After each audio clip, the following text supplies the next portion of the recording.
नमस्कार, आप देख रहे हैं एसपीएन 9 न्यूज और मैं हूं आपके साथ मनीष कुमार सैनी। दिल्ली विधानसभा चुनाव की अधिसूचना में अब 90 दिन से भी कम का समय शेष रह गया है। इससे पहले सत्ताधारी दल आम आदमी पार्टी के नेता अपने काम की फेहरिस्त लेकर लोगों के बीच आए हैं और ताबड़तोड़ एक्शन मोड में नजर आ रहे हैं। यही वजह है कि सोमवार सुबह आंख खुलने के बाद जब लोग अपने अपने घरों से निकले तो दिल्ली सरकार की पूरी कैबिनेट और विधायक सड़कों का निरीक्षण करते हुए नजर आए थे। दिल्ली की सड़कों को सुधारने के लिए युद्ध स्तर पर एक्शन लिया जा रहा है। साथ ही मुख्यमंत्री आतिशी मरलेना के नेतृत्व में हुई कैबिनेट मीटिंग के बाद हो रहे ताबड़तोड़ निरीक्षण से उनके विरोधी दल हतप्रभ हैं।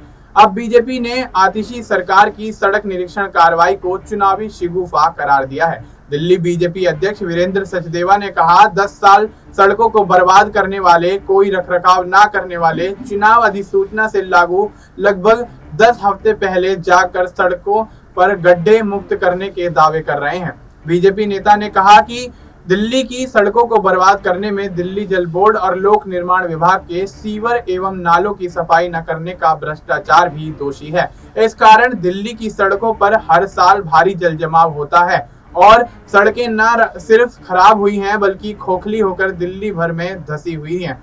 बीजेपी नेता ने कहा कि दिल्ली की सड़कें बिहार में लालू यादव के जमाने की सड़कों की याद दिला रही हैं। वीरेंद्र सचदेवा ने आगे कहा कि अब आतिशी और उनके मंत्री जितनी मर्जी इंस्पेक्शन कर लें, थोड़ी बहुत सड़कों की लीपापोती कर लें, लेकिन दिल्ली की जनता अब उन्हें माफ नहीं करेगी और आतिशी सरकार को सजा देगी। और ऐसे में जब से आतिशी मरलेना दिल्ली की मुख्यमंत्री बनी है तब से कहीं ना कहीं वो एक्शन मोड में नजर आ रही हैं और जिस तरह से सड़कों के निरीक्षण करने के लिए पूरी कैबिनेट के साथ निकलती हुई नजर आ रही हैं और भारतीय जनता पार्टी के नेता वीरेंद्र सचदेवा उन पर हमलावर हैं, तो अब ऐसे में दिल्ली की राजनीति काफी ज्यादा गर्माती हुई दिख रही है और आतिशी के मुख्यमंत्री बनने के बाद से आम आदमी पार्टी एक बार फिर से कहीं ना कहीं विपक्ष के द्वारा घेरी जाती रही है। और ऐसे में अब दिल्ली के अंदर होने वाले विधानसभा चुनाव से पहले भारतीय जनता पार्टी और आम आदमी पार्टी के नेताओं के बीच जो सियासी खींचतान है उससे ये अंदाजा लगाया जा सकता है कि आगामी विधानसभा चुनाव में दोनों ही पार्टियों के बीच मुकाबला काफी टक्कर का होता हुआ नजर आएगा। फिलहाल आपको इस मुद्दे पर क्या कुछ लगता है, आप अपनी राय हमें